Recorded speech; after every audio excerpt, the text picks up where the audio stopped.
This is a story about land and oil, about family, about wealth, about the stories we pass down and the stories we don't. It's about a Native American reservation and the people who own the land today.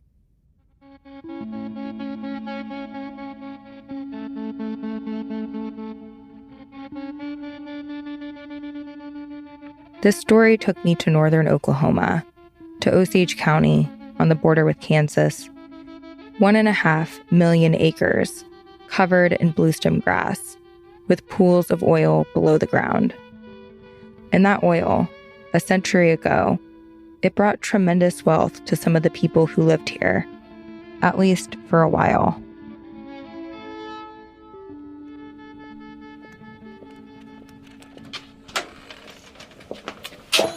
Hello. Come on in. This is Tara Dameron. She's a citizen of the Osage Nation.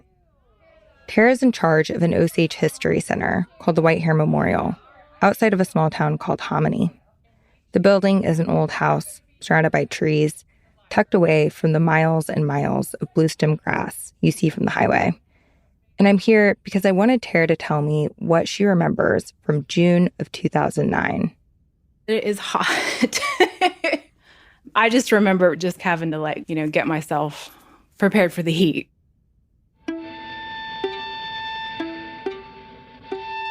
And June for Osages is a really busy month. That's when we have our Ilonshka, our ceremonies. And it's kind of like a reunion because, you get to see a lot of your family members and, a lot of people will come home for that and come back to that and make a point to be there. Tara's been going to the June ceremonies, the big meals and traditional dances since she was a kid. But I wanted to know what she remembered about one specific day from that month, June 18th. It was a Thursday. It was the start of the Hominy dances. Everybody's sort of keyed up and excited.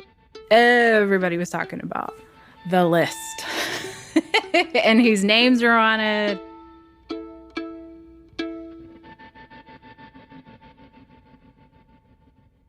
The list.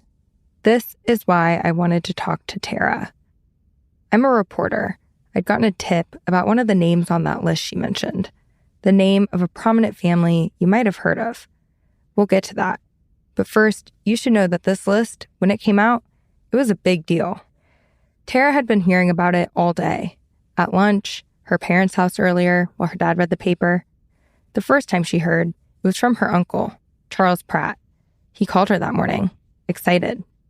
Baby was his term of affection. He's like, baby, the list came out. I'm like, what? But he was like a little kid. Charles was in the middle of a lawsuit, and his lawsuit is the reason this list became public. Charles and his co-plaintiffs were suing the United States government over how it was managing something called the Osage Mineral Estate. The mineral estate dates back more than 100 years. The U.S. had been breaking up native reservations, trying to privatize the land and take it out of the control of tribal nations. But when it came to the Osage Reservation, everything underground, the mineral rights, the oil, the Osage Nation fought to hold on to it. And they succeeded. Congress passed a law in 1906, and the mineral rights to the reservation were put into one big pot that was divided into shares, like a corporation. The shareholders were 2,229 Osage citizens. Each share would come to be called a headright. And everyone who had a headright was entitled to some of the money from oil and gas drilling in the area.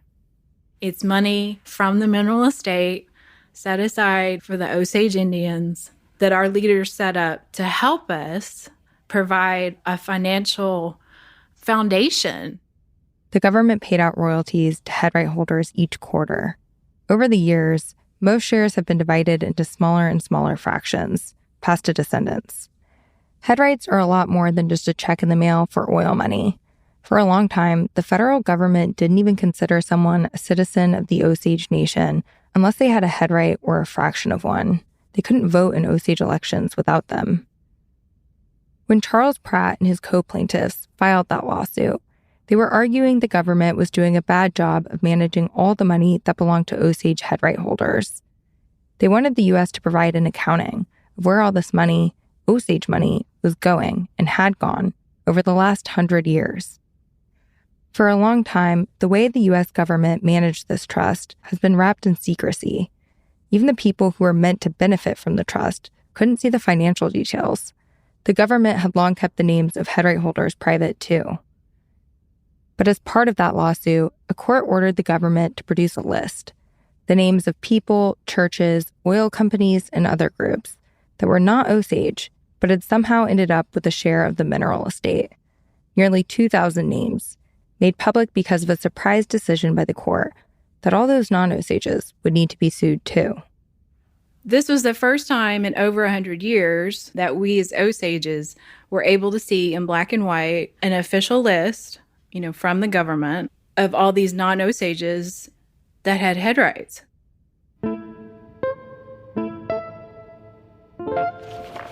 Let's see. Yeah, here it is. A local paper had published the list in full that morning. The paper was the Big Heart Times. Its tagline reads, "The only newspaper in the world that really gives a diddly." So this is dated Thursday, June 18th, 2009, the Big Heart Times, and the headline reads, "Suit names non-Osage shareholders." The list of defendants is vast, 1,749 people and entities. That includes ranchers, lawyers, churches, schools, and even a former Librarian of Congress who once joined the Communist Party. That's an amazing detail. So in addition to individuals, there were corporations, there were a number of churches, a lot of trusts. You see that a lot. Jean Harlow, the Hissa Memorial Center, the University of Oklahoma, the University of Texas. Several oil companies are on there. Of course, the Drummonds were on there. They're a big ranch family in Osage County. Some of these names, Tara told me, were pretty surprising. The family of Jean Harlow, a famous Hollywood actress in the 1930s. The Hissa Memorial Center, an institution that was forced to shut down decades ago because staff were accused of abusing the intellectually disabled patients who lived there. How in the world did they get a hold of Osage headrights? Which is the next logical question, anyone looking at that list would ask. We do know how some non-Osages would have ended up with headrights. For a long time, they could be sold to non-Osages.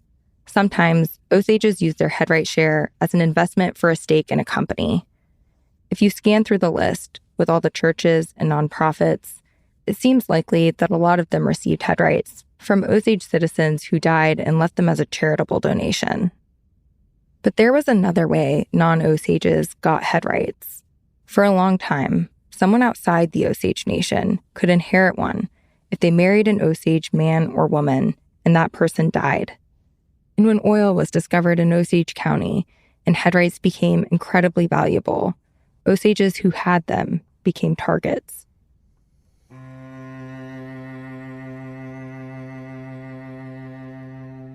Often, you'll hear that time, the 1920s, referred to as the Reign of Terror, when dozens of Osages were targeted in widespread violent schemes. These weren't just one-off crimes. It was an entire criminal conspiracy led by white people who would marry Osages for their headrights and then kill them. And what I hope you'll see as we get into this is that the Reign of Terror left a profound impact on the Osage Nation. It devastated the community, ripped families apart, and the effects are still present today.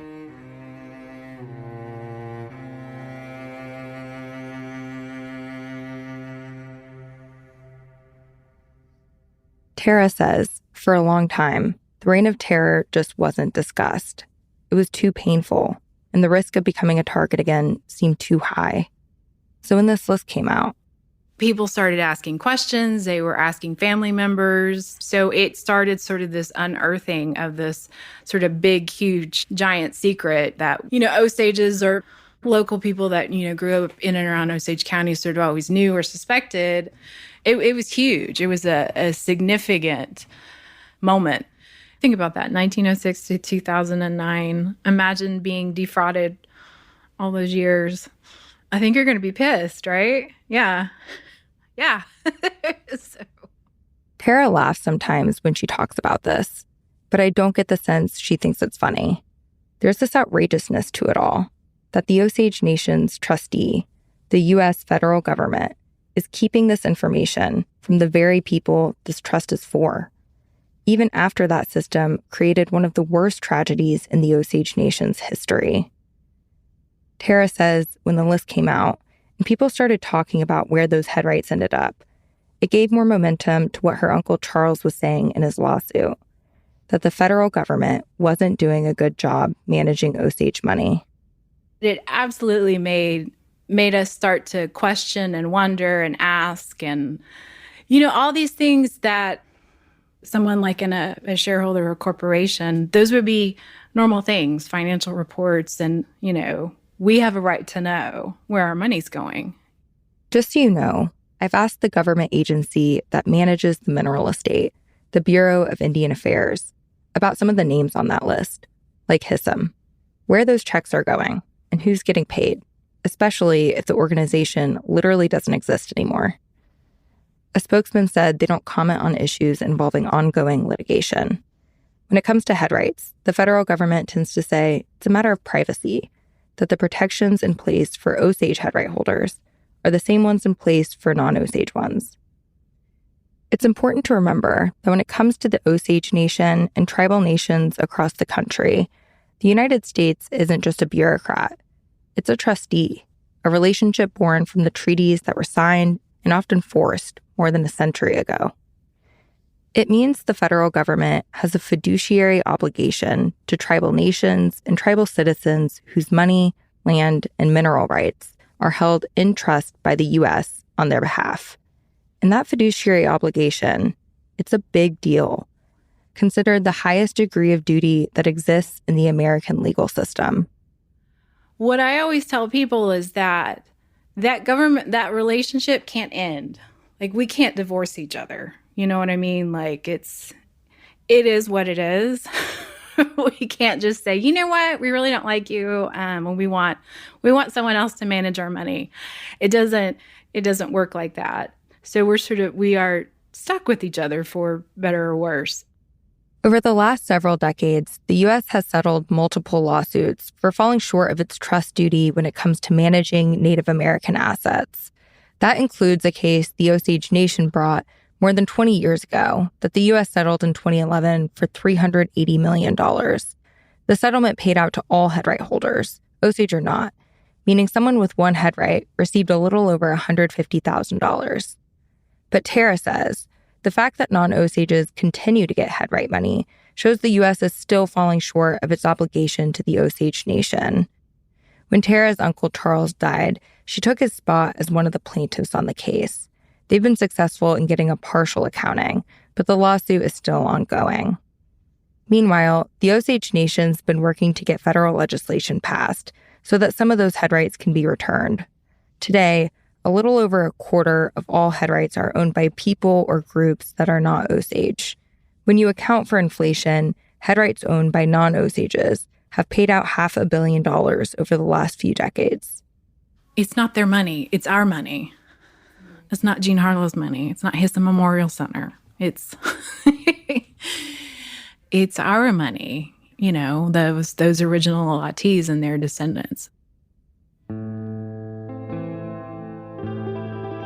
This story starts with head rights, but it brought me far beyond that. Because when I started asking about how a bunch of non-Osages ended up on that list, I found another story too. A story about a whole system that worked to move Osage wealth into the hands of white people. A system that shapes who has land and influence here today. A system set up by the federal government. You're listening to In Trust. I'm Rachel Adams Heard.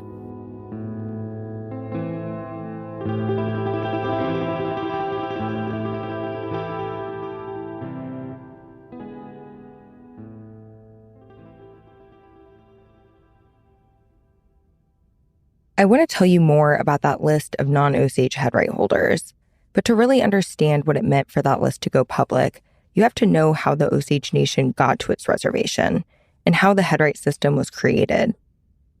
For a long time, Osage territory stretched across land that would eventually make up Oklahoma, Kansas, Missouri, and Arkansas.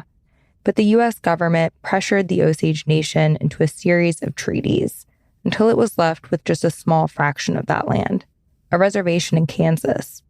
But after conflict with white settlers on that reservation, the Osage Nation went south to what would later become Osage County. The tribe had sold their lands in Kansas, used that money to buy this reservation. This is Jim Gray. He was chief of the Osage Nation from 2002 to 2010.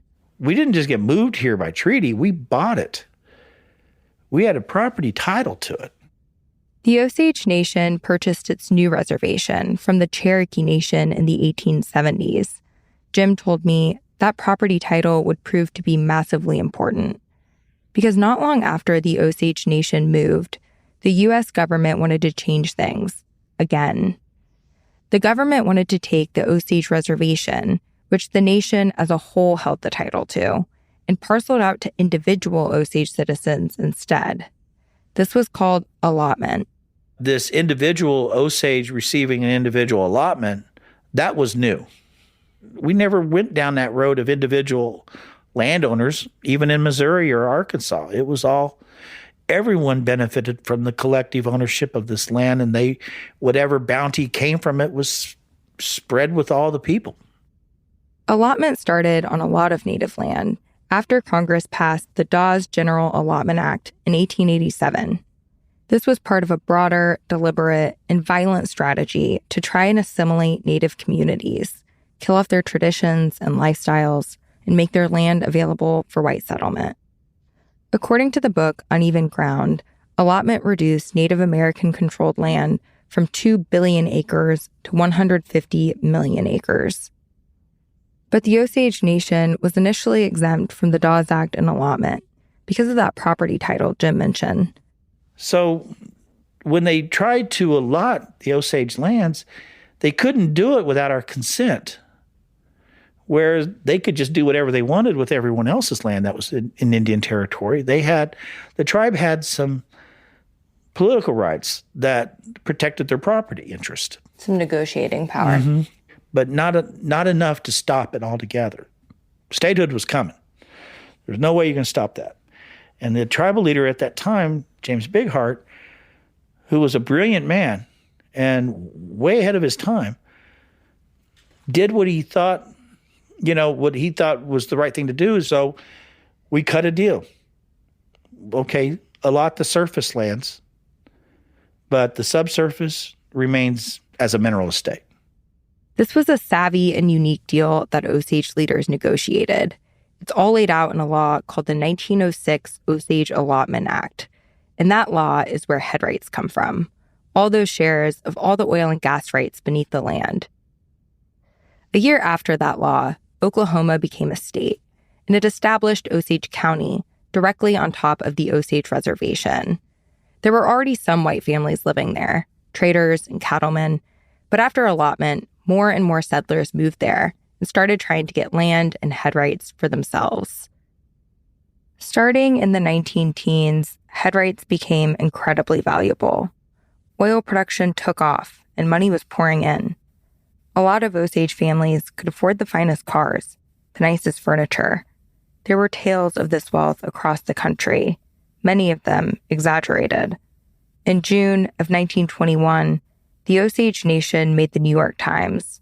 The headline, "Osage are richest people," in all caps. And then, "Greatest per capita wealth in world results from oil deal." But that wealth, and all that attention, it brought tragedy.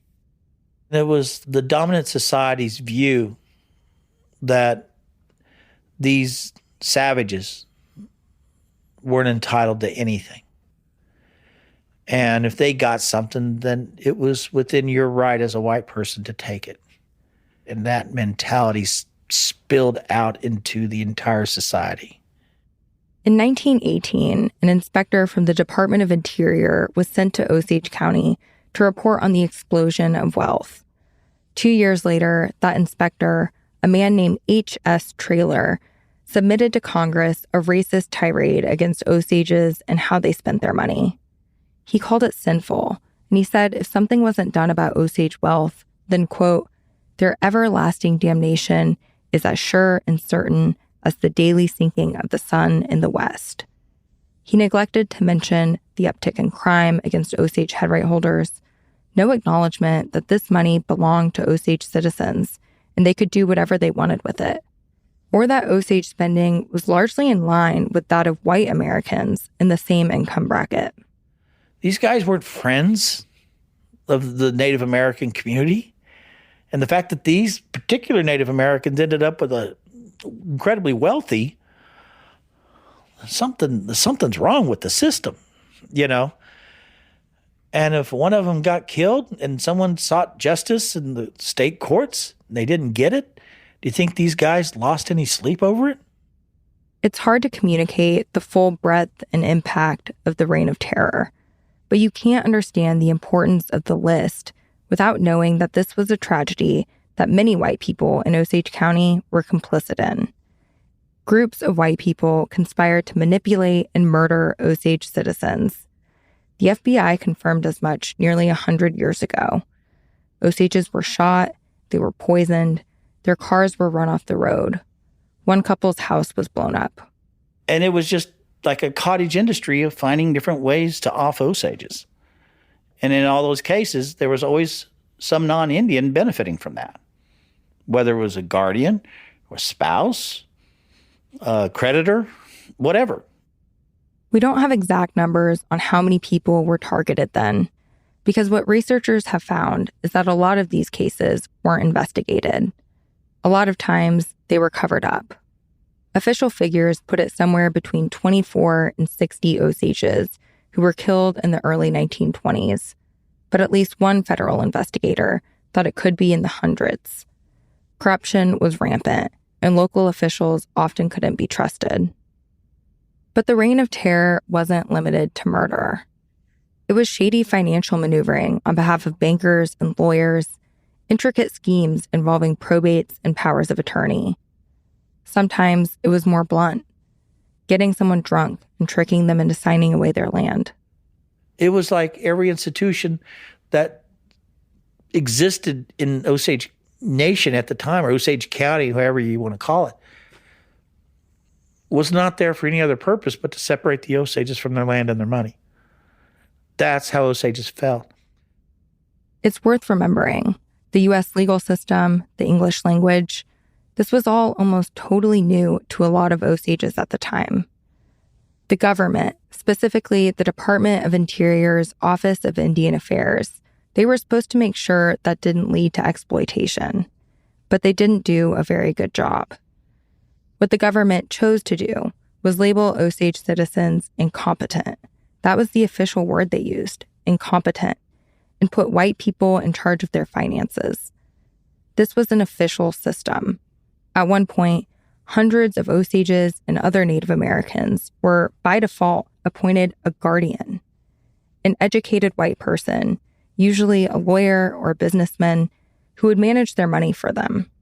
A paternalistic policy, steeped in racism, that white politicians justified as a way to protect Native Americans from getting swindled and stolen from. But often, those guardians were in on the very schemes the government said it was trying to prevent. We don't really see them as incompetent fools who lost everything. We see them more as a horrible victim of a greedy society. That while they were trying to learn to walk in both worlds, this world just came and stomped on them. You know, some of them survived, some of them didn't, you know. But it's a difficult chapter in our tribe's history that unfortunately has created a form of generational trauma. And not so much in the way that you think, but that it robbed us of generational wealth. A single headright today, adjusted for inflation, would have paid out about $4 million over the last 100 years. Could you imagine if if we were able to hang on to that fourth of a head rights that have gone out of the tribe, and those dollars got reinvested in our children's education, or buying land, or building the land up, or protecting our tribal communities in ways that we can imagine, and have the children raised in that environment do the same in their lives, and have those head right monies coming in and they're building wealth. But that was never going to happen to us because of all these different interests from the outside that were bent on either exploiting the laws or bending the law or ignoring the law to get away with whatever they would needed to do to get their hands on the money. It's hard to know how many head rights left Osage ownership because of the Reign of Terror. A big part of that is because very few people were investigated back then, much less convicted. The most famous conviction from that time was of a rancher named William K. Hale, who was accused of masterminding the murders of several Osages. He only got caught because the Osage Nation hired the FBI to look into the murders, $20,000 out of pocket, to get federal authorities to investigate. This took a long time to get this guy behind bars. He had vast resources at his disposal that, manipulated the media, that influenced the judges, influenced juries, influenced the prosecutors, and public sentiment was all in his favor at the time. Eventually, Hale was found guilty of just one of the murders he allegedly ordered. He was convicted for aiding and abetting the killing of an Osage man named Henry Roan. Roan was shot in the head in his car. He was Jim's great-grandfather. Being the last of 7 kids, I guess Mom was running out of names to give us. I don't know. But she named me James Roan Gray.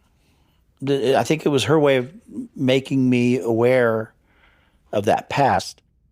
The mayor of Fairfax said Roan considered Hale a friend, one of his best friends.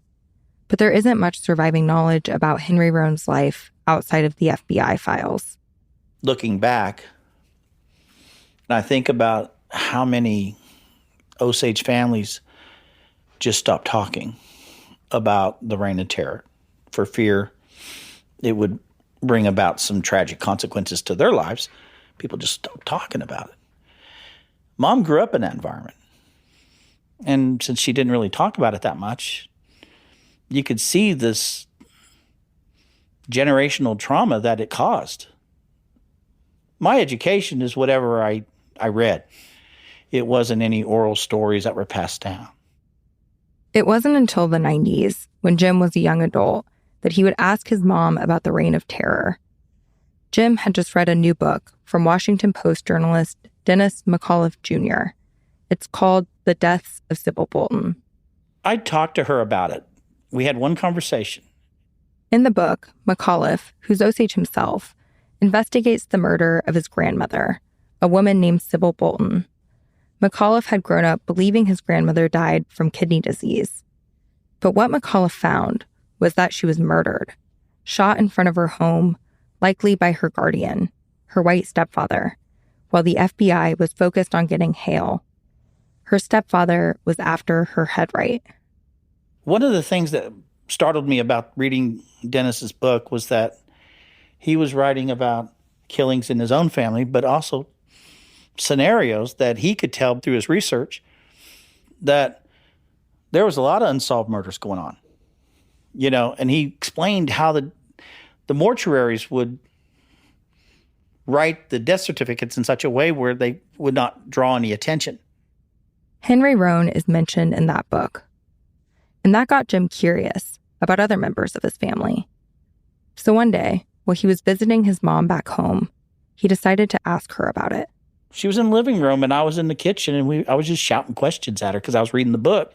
I said, "Have you read the book? Have you read the book?" She goes, "Yeah, I read it, Well, so how did Grandpa Gray die?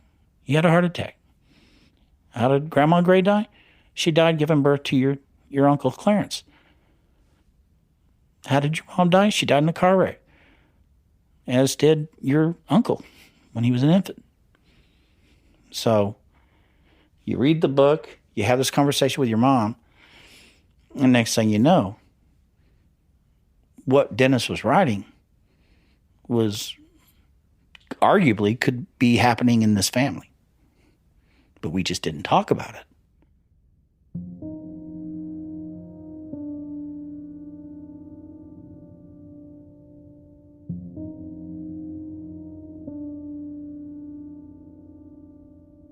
What did you think after that conversation?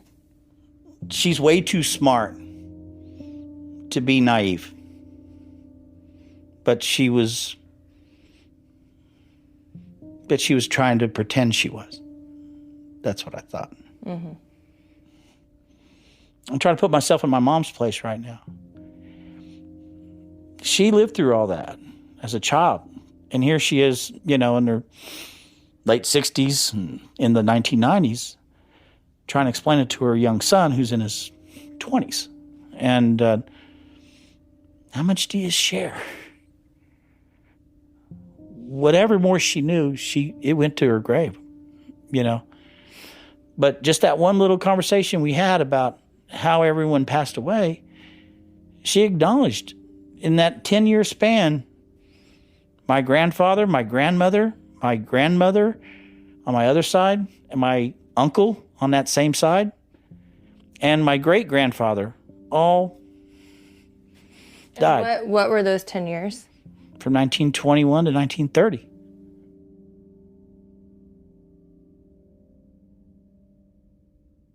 The reason that this is important is that it has not gone away. Our tribe, our people have not made peace with this yet. We were forced into silence out of fear. And fear is probably not the right word, because fear is something that you imagine in your mind that's not really happening. No, it was happening. It's not fear if it's really happening, right? Jim Gray is not the only Osage citizen who's had to piece together parts of his family history with books and research. That generation, their elders, they just didn't talk about it. What I took from that conversation with Jim and the many other phone calls and sit-downs we've had over the last several months is that it's not just the Bureau of Indian Affairs that's keeping details about non-Osage headright holders a secret. There's this big gap in a lot of Osage families' history when it comes to that time period. And that's made it difficult for even the Osage Nation to piece together which outsiders have shares of their mineral estate. Jim says people have tried. We got a list that was handwritten. It was copied and handed out at different meetings. There was just a list of names of organizations and individuals, but no value next to each one of them, whether they owned one headright or 10 headrights or fraction of one. When Jim became chief, he says that handwritten list had already been circulating within the Osage Nation's government. That list that I had, that old wrinkled up, overcopied list, that wasn't actionable. I couldn't attribute it to anybody at the BIA as an official list. The BIA would never go on the record and say these are the people who got headrights. And who wrote the list? We don't know. No one at the BIA would ever acknowledge who authored that list.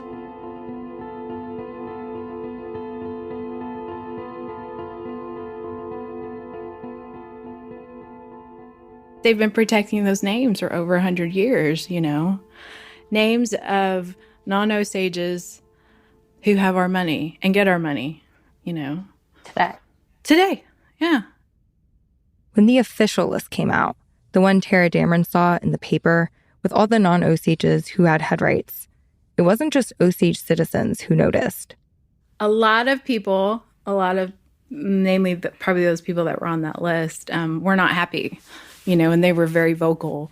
And I know that from, personal communication with Charles Pratt. And they came up to him and were just so angry that this list had come out. This had all been kept under wraps for so long. Now it was out there, in the open. You should have seen the amount of attorneys that showed up to represent the white people. Tara told me about one time when her Uncle Charles brought her to court with him. I had driven him and, we went to court and I said, well, who are those people? And he said, oh, those are the attorneys for the white people. They're all here. One attorney told me after the list came out, the courtroom was like an Oklahoma Bar Association meeting. A bunch of people on that list got a lawyer. But in the end, they didn't really need the lawyers. After all that, the court said it wasn't necessary for all these people to be added as defendants for the case to go forward. But the list. They couldn't undo the list. It was just out there, lingering. No explanations, no amounts, just names. And for the last 13 years, lots and lots of questions about how on earth they ended up with Osage head rights. Work is underway in Pawhuska, where director Martin Scorsese will make his next movie, Killers of the Flower Moon. People talk more than ever about the Reign of Terror now, maybe partly because of that list, but mostly because of a movie about it, set to come out within the next year or so. A lot of the movie was filmed in Osage County and features Osage citizens. Construction crews recreating the 1920s, tearing out metal to restore what the streets of Pawhuska once looked like. It's directed by Martin Scorsese. Leonardo DiCaprio and Robert De Niro are starring in it. So is Lily Gladstone, who grew up on the Blackfeet Indian Reservation in Montana. As filming started, Osage leaders met with Scorsese. If the story was going to be told, they wanted it told right. The movie is based on a book, also called Killers of the Flower Moon. It's from a few years ago, by a journalist named David Gran. The book focuses a lot on the murders William Hale was behind, including Henry Roans. There have been a few books about the Reign of Terror, but none of them took off quite like Gran's. The book's success has meant a lot of people across the country are now learning about this history for the first time. And as that history becomes more widely known, people have even started traveling to Osage County to see where it all happened.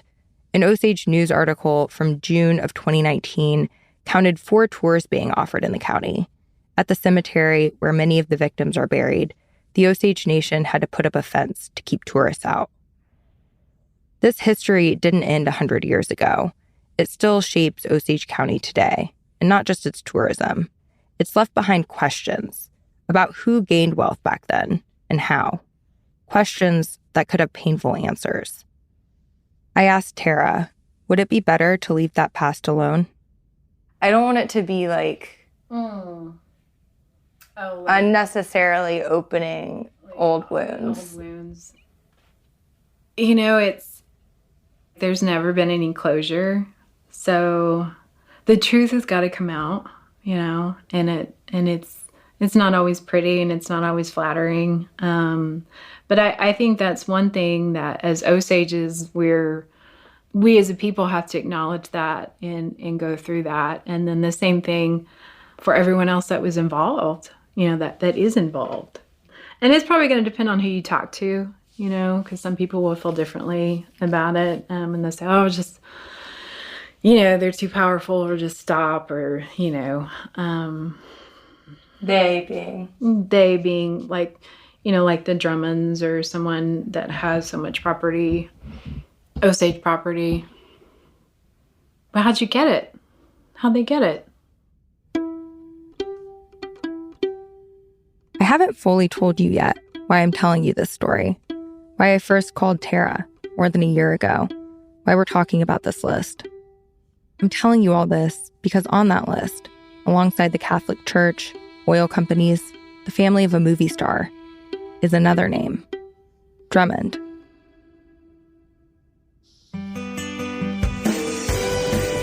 I'm Ree Drummond. I live on a ranch in the middle of nowhere, and all my recipes have to be approved by cowboys, hungry kids, and me.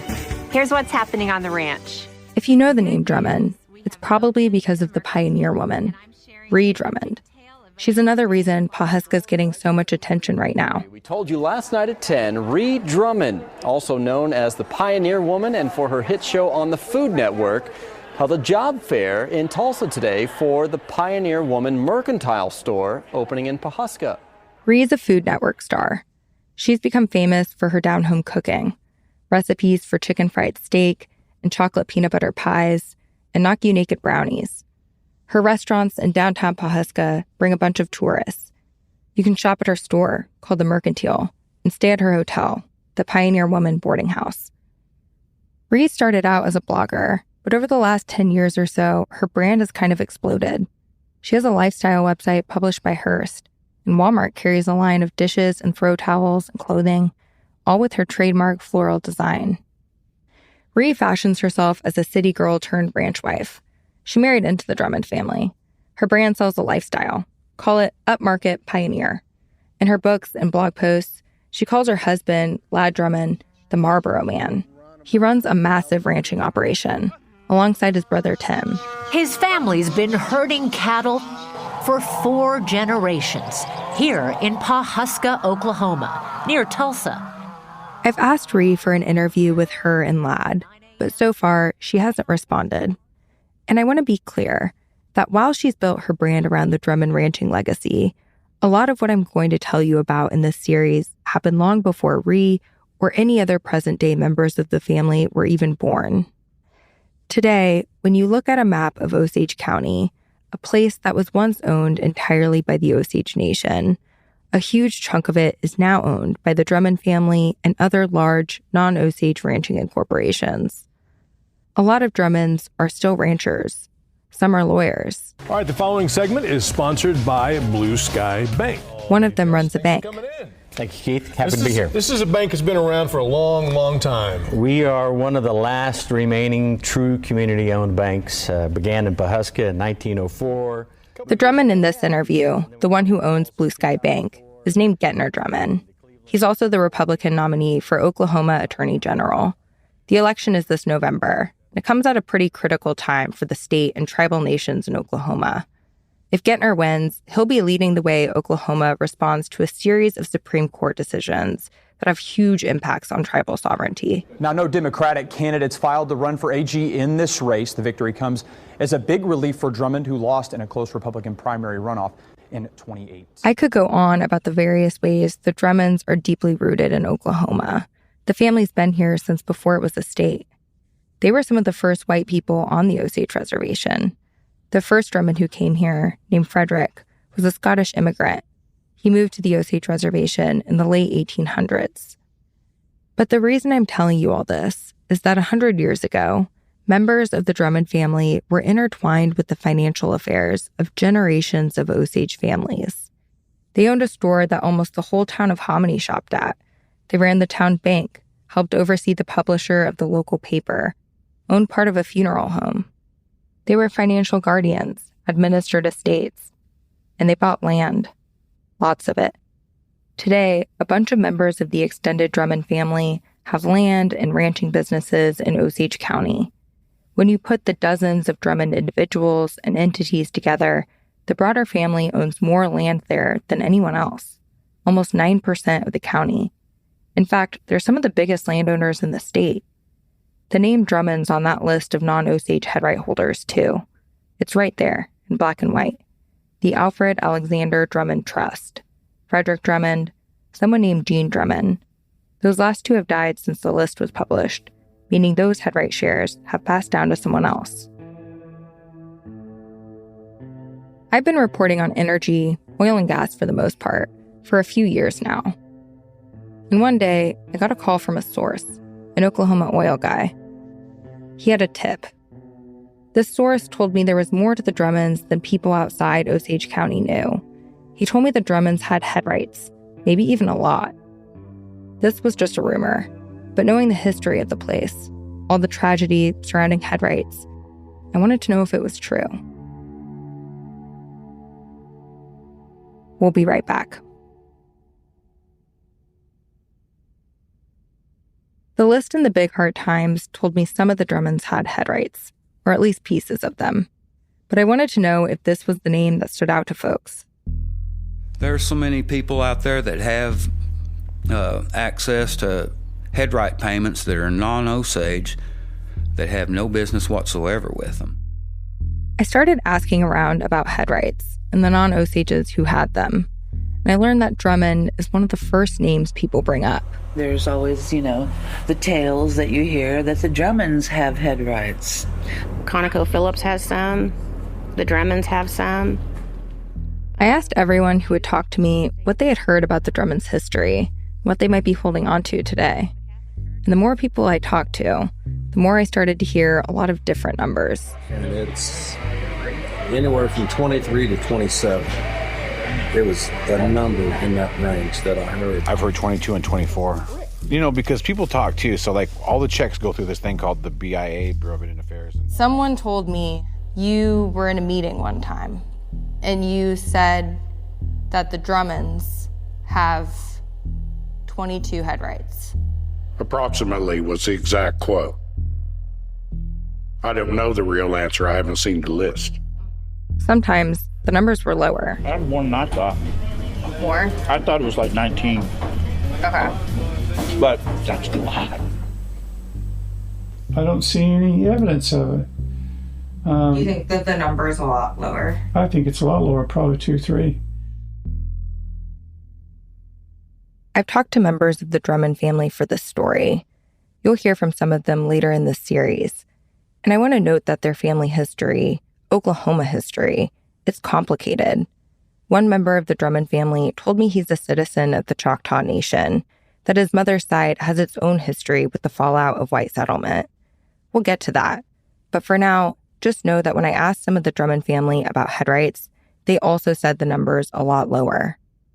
My name's Jason Ahmet, and I'm an attorney at a law firm called the Indian and Environmental Law Group here in Tulsa, Oklahoma. Jason Ahmet has seen the list, the one with numbers. Jason spent the past 20 years working on the mismanagement case that made the list public. He represented Charles Pratt, Tara's uncle. At the heart of the lawsuit is this idea that the government has mismanaged the mineral estate and never had to fully account for where all the money's gone. We said, look, not only is the federal government failing to account for these things, but when they're failing to account for them, they're also paying some people too much money, not paying other people enough money, not paying some people who are entitled any money at all. And when Jason and his co-counsel made that argument to get an accounting, the government turned around and said, it's not just us you should be suing. There's all these other people who are out here who are non-Indians. And if the plaintiffs are saying that we're paying those people money, right, then, and we shouldn't, then they should have to name them as defendant. And initially the court bought that really crappy argument, right, and ordered us to do that. The court's order got the government to turn over the list to Jason. That version has numbers, but Jason's bound by a protective order. The court has limited how much he can talk about this, so he has to be careful what he says. And while we complied very carefully with the court's protective order, we were required to name each of those entities and people in the complaint that was filed in the case. And so they're all named in the caption of the case. So that's how the names, without numbers, ended up in the Big Heart Times.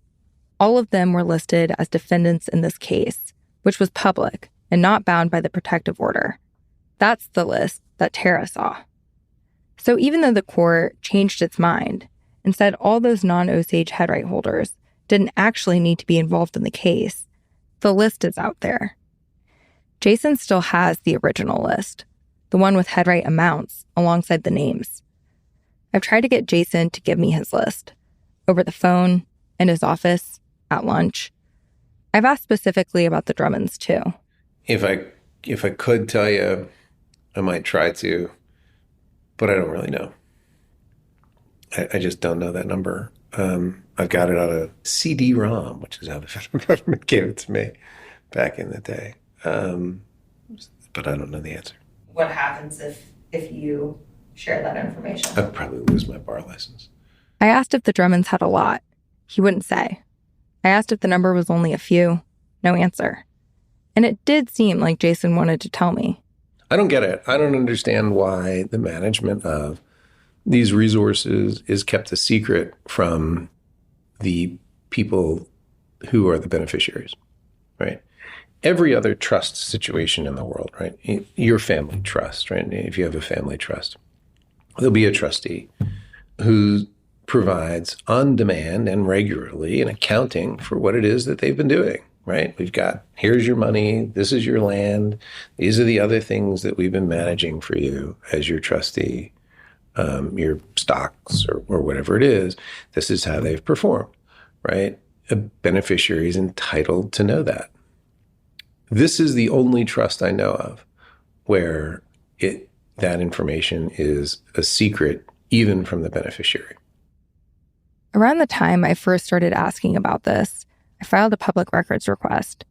I asked the Bureau of Indian Affairs for a list of all the non-Osage headright holders and how many shares each of them had. When I met with Jason, that request had just been denied. The government said it would violate the privacy of non-Osage headright holders to disclose how many they had. And the federal government's great at this. If they've got a situation, and there's lots of them in Indian country, where there's a resource that benefits the individuals but is managed by the tribe, the federal government plays this game of, well, you're not the tribe, we can't talk to you. Well, you're not the individuals, we can't talk to you. We have this Privacy Act concern. Therefore, we can't give you any information about this. This is what they're doing to you, and your FOIA request for that information is their MO. It's the way they play.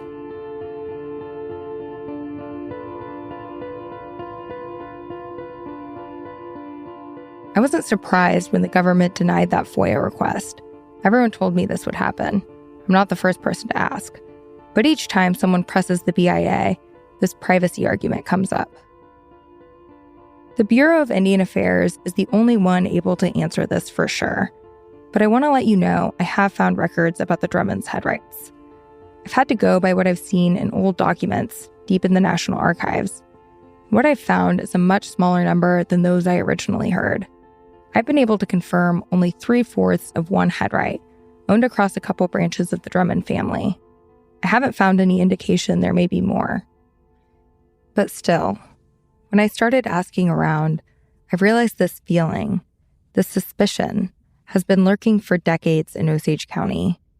A deep sense of distrust over the origins of the Drummond family's wealth, that a big cache of headrights must be in the hands of the extended Drummond family, a family that owns so much land once owned by Osage families. What was the source of that wealth? Was it headrights or something else?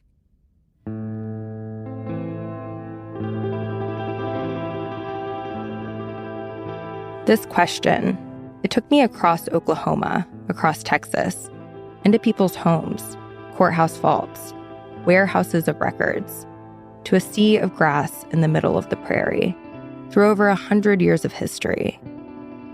I'm going to tell you the story of the Drummonds' headright share, but I'm also going to tell you about something else. Because once I started looking into headrights and what I heard might be an unknown oil dynasty, I realized this story wasn't what I thought. What I found was another chapter of this country's history of white settlement, after the forced removals and the land runs. Something more gradual than the murders of the Reign of Terror, but still resulted in a massive transfer of wealth and land from Native Americans to white people. It was an entire system that put certain people in positions of power that could be used to gain wealth and influence for future generations. A system that some of the earliest Drummonds in Osage County learned to operate and build businesses around. This story is about that system and the place it shaped, a place that's reckoning with that history today. It's a story about the Drummonds and the Osage Nation, but it's also a story about America, about the land, and the people who ended up with it. Next time on In Trust, a clue left behind by one of the first Drummonds in Osage County, and what it reveals about their headright share. In Trust is a production of Bloomberg and iHeartMedia. It's reported and hosted by me, Rachel Adams-Heard. Additional reporting by Allison Herrera. Davis Land is our senior producer. Samantha Story is our executive producer. Jeff Grocott is our senior editor. Additional production by Victor Iveas. Production support from Gilda DeCarli. Sound engineering is by Blake Maples. Additional editing by Francesca Levy and Daniel Ferrara. Fact-checking by Molly Nugent. Our theme music is by Laura Ortman. Photography by Shane Brown. Bloomberg Digital is run by Jared Sandberg and Katie Boyce.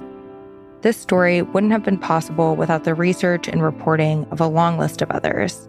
They include Shannon Shaw Duty and Louise Redcorn at the Osage News, Jean Dennison in her book Colonial Entanglement, The Underground Reservation by Terry P. Wilson, A Pipe for February by Charles H. Redcorn, The Deaths of Sybil Bolton by Dennis McAuliffe Jr., and Killers of the Flower Moon by David Gran.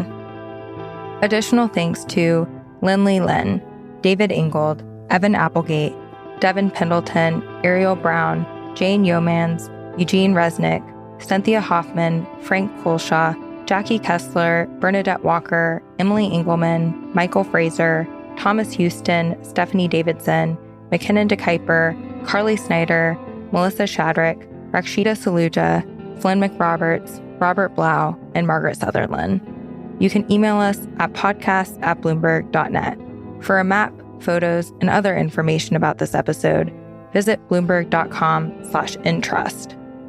Find Intrust anywhere you get your podcasts.